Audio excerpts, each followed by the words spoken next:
Greetings viewers, Eric the Car Guy here, and thank you very much for tuning in today.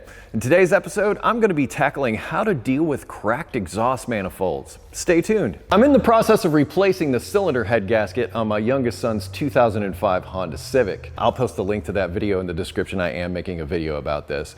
Anyway, I found something that's super common to these types of Hondas with these D-series engines that have the exhaust manifold that's also a catalytic converter. It's super common for these things to have cracks, and that's exactly what I found while working on this. And this is what we're going to fix today. So here's the exhaust manifold back on this bench, and the offending cylinder is right here. You might be able to see the crack there, and it also extends over onto this side.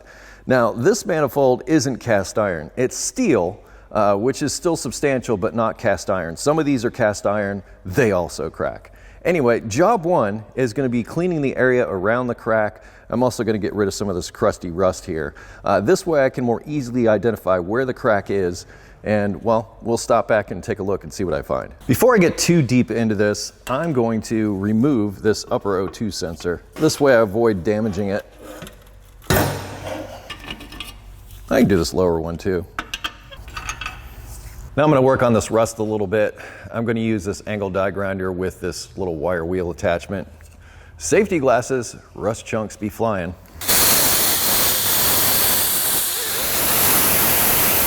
With things cleaned up, I can get a better look at what's happening here. You can see that this crack extends pretty far up. It's at least to here. It's hard to tell, it sort of gets lost. But it coincides with this crack on the back that seems to start at that weld and then goes through under here, right there, and then comes back around out here and up.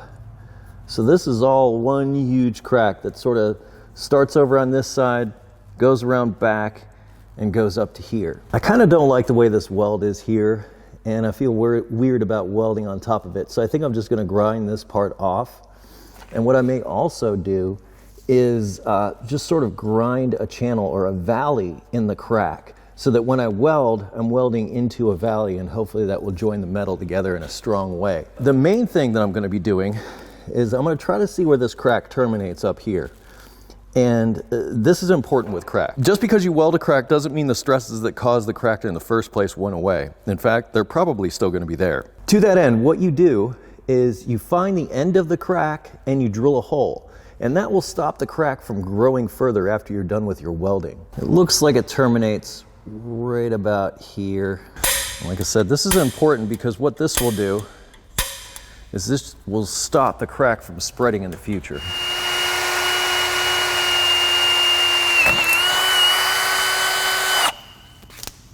Should stop it from spreading. Now I'm going to come in with that die grinder I talked about. This is a metal cutting bit. This, I believe, will get in there nicely because it's got this pointed tip.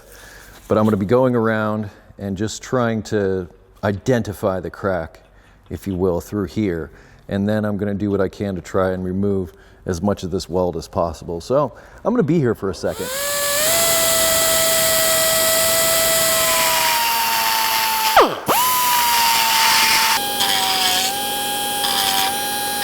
Thankfully, this isn't cast iron.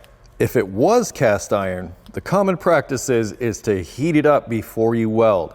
And it's like heat it up, glowy, ready kind of thing before you do that. Honestly, I've never done that, but that is the practice. So you can't just jump into cast iron and start welding.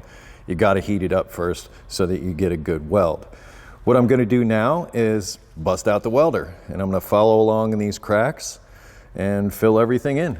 I get to use my new Eastwood welder for this, which I love, and I've got the amps cranked up quite a bit. In fact, I'm up to like 20 right now. I want to make sure I get good penetration.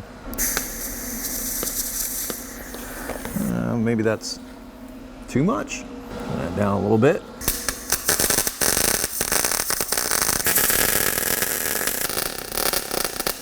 I think that'll work. I wish this weld was a bit better, but the welder, well, I was trying to set it up and it shut off on me, but the other one seems good. No more cracks. Now that the manifold has had a chance to cool, I'm going to hit it with a little bit of this high temperature paint. and this will help prevent corrosion and hopefully will help the repair last longer. I actually got this tip from an exhaust shop, and every time I do any welds on exhaust, I usually coat it with this after the fact.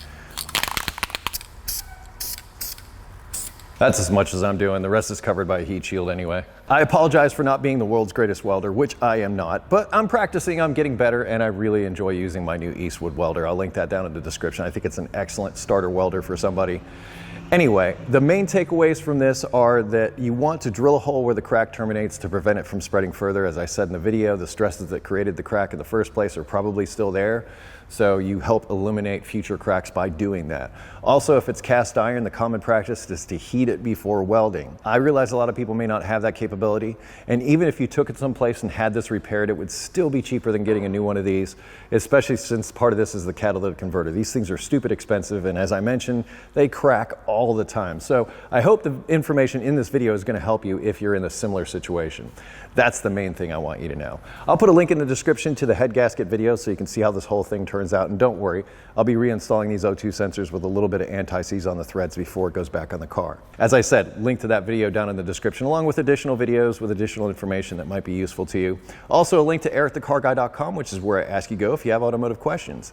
Thank you so much for watching today. Be safe, have fun, stay dirty. Remember, I post videos on Fridays, so stop back and see me then. Thanks again for watching. I'll see you then.